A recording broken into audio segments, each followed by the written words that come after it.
Breaking news on Capitol Hill. Former Republican House Speaker Kevin McCarthy says he will leave Congress at the end of the year. Questions have been swirling about McCarthy's future since he became the first person ever removed as House Speaker. Congressman who bragged to reporters, "I never quit."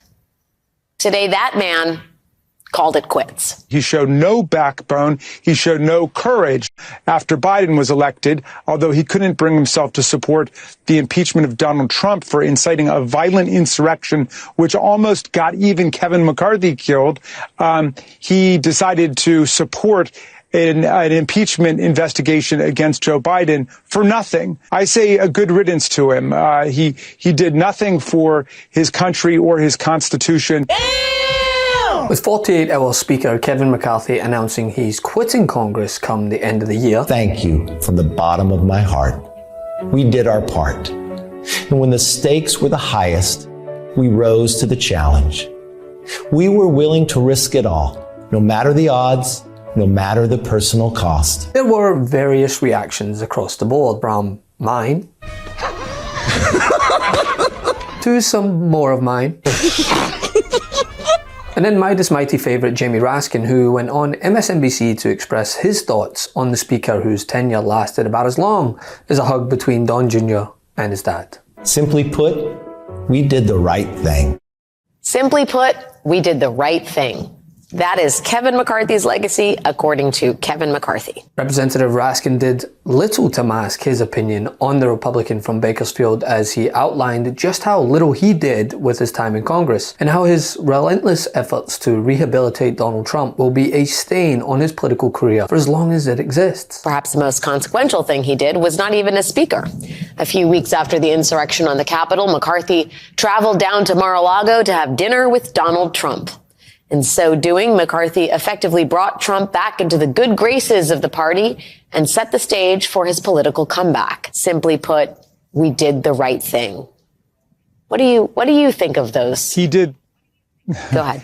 He clearly did the wrong thing, and when the stakes were highest, he completely fell apart. And the only part I agree with is when he says he risked it all, which is true if all means our democracy, our Constitution, and the American Republic. I mean, this is a guy who called Donald Trump from his office on January 6th, which was besieged by insurrectionists, and begged Trump to call off the dogs he had unleashed on them. And Trump, true to form, said, "Oh, those are not my people. That's Antifa." And McCarthy knew they were. And he said, "No, these are your people, Mr. President."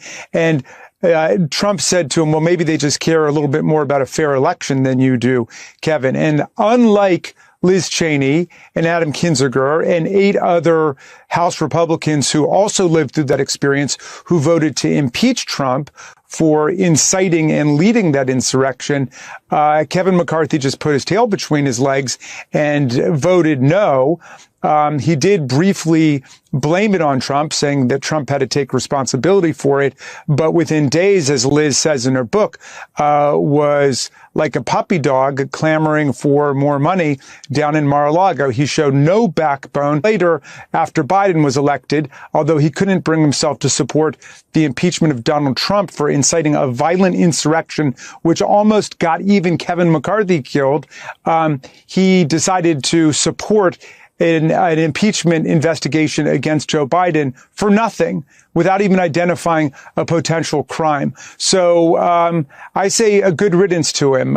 He did nothing for his country or his Constitution at its moment of crisis. And as to what Kev is up to these days, well, he's strapping on bow ties and giving speeches on American imperialism, whitewashed edition. Single war that America has fought,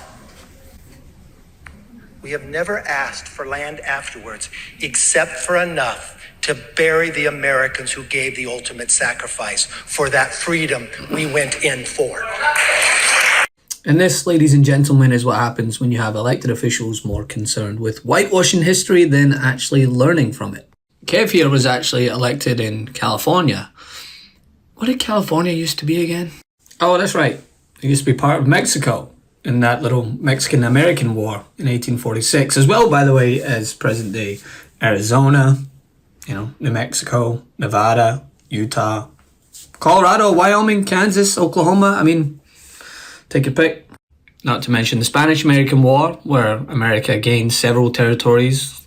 I don't know, Guam, Philippines, Puerto Rico. I mean, the only slither of truth in this incoherent rambling from this guy is that, yeah, America never asked.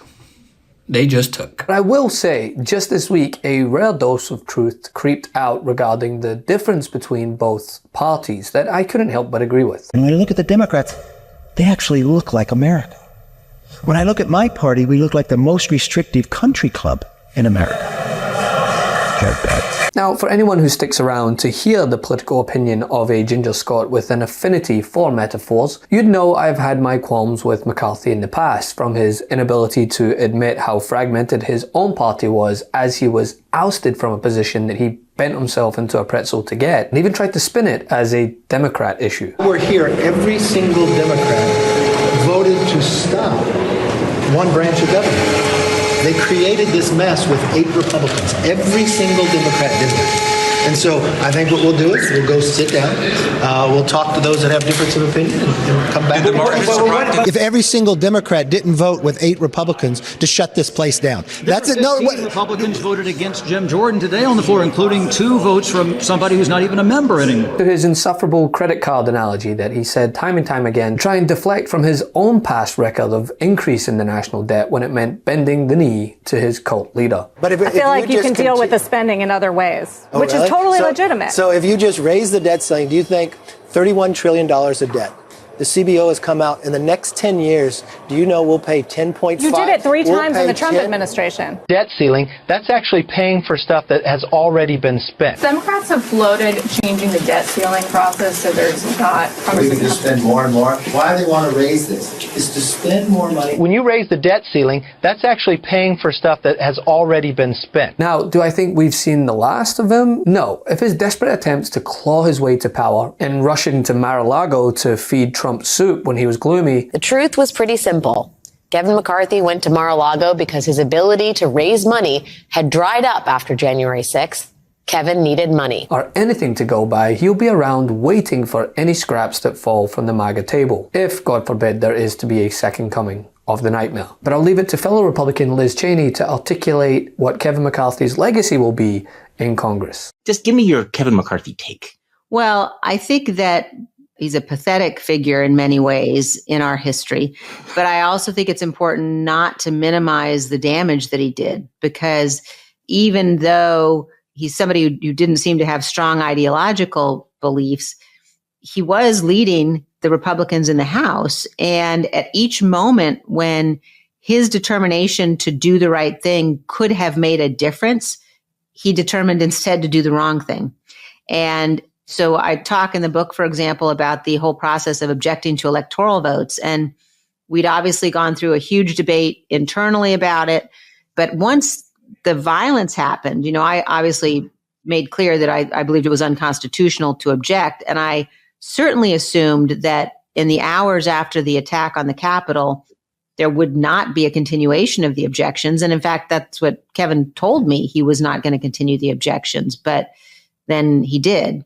And it's just an example where there are these moments where, because he was the leader, had he done the right thing, he could have taken a lot of people with him.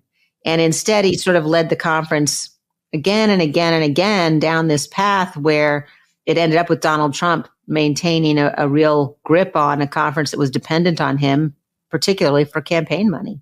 Hey, Meidas Mighty, love this report? Continue the conversation by following us on Instagram @MeidasTouch to keep up with the most important news of the day. What are you waiting for? Follow us now.